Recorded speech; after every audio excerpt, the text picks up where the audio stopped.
అందరికీ నమస్కారం అండి. ఈరోజు నేను మీ ముందుకు వచ్చింది రానున్న 2 రోజుల్లో వచ్చే వినాయక చవితి గురించి చెప్పడం కోసం.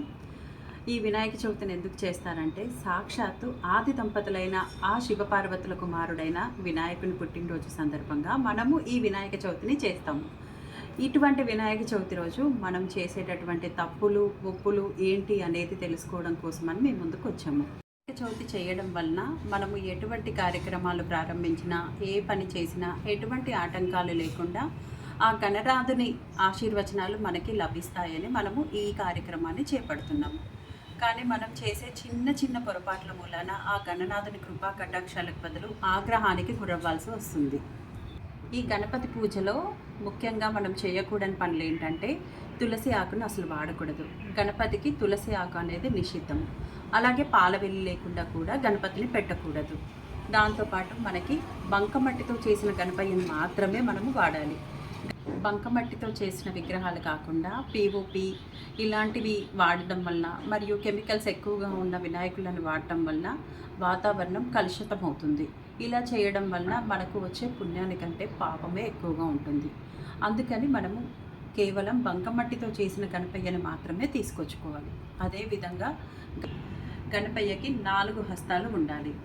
ఒక హస్తంలో పాశం, ఇంకొక హస్తంలో అంకుశం, అలాగే ఒక హస్తంలో మోదక ప్రియుడై ఉండాలి, మరొక హస్తంతో అభయహస్తుడై ఉండాలి. ఇలా 4 హస్తాలు ఉన్న గణపయ్యను తీసుకుంటే చాలు. అంతేగాని 8 హస్తాలు 12 హస్తాలు ఉండాల్సిన అవసరం ఏమీ లేదు.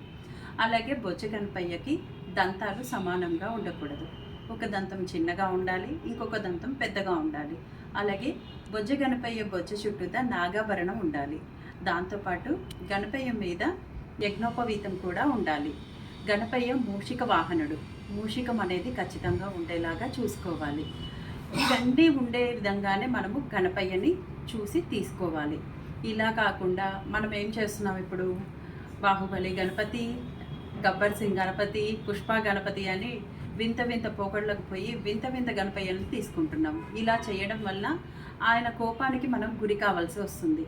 ఆయన కృపా కటాక్షాల కోసం చేస్తున్నామే తప్ప ఆయన కోపానికి గురి కావడం కోసం కాదు కదా. గణపయ్యను తెచ్చేటప్పుడు ఊరేగింపుగా చేయాలి అనుకున్నప్పుడు సన్నాయి మేళాలతోటి, మేళతాళాలతో చేసుకోవాలి. అంతేగాని డీజేలతోటి, అలా పిచ్చి పిచ్చి గెంతులతోటి, పాటలతోటి, మండపాల దగ్గర కూడా అసభ్యకరమైన పాటలు, డ్యాన్సులు ఇలా చేయడం వల్ల మన దేవతామూర్తుల్ని మనమే కించపరుచుకున్నట్టు అవుతుంది.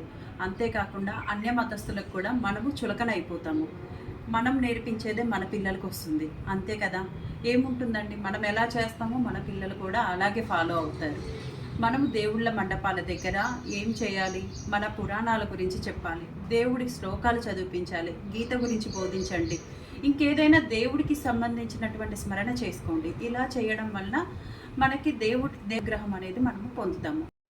అంతేకాని మండపాల ముందు పిచ్చి పిచ్చి పాటలతోటి, పిచ్చి పిచ్చి డ్యాన్సులతో, పిచ్చి పిచ్చి పోకడలకు పోకండి. అలా చేయడం వల్ల గణపయ్య కృపా కటాక్షాలకు మనము పొందలేము. అందరూ కూడా గణపయ్య కృపా కటాక్షాలను పొందాలనే సదుద్భావంతో నేను మీ ముందుకి వచ్చాను. జై బోలో గణేష్ మహారాజ్కి జై.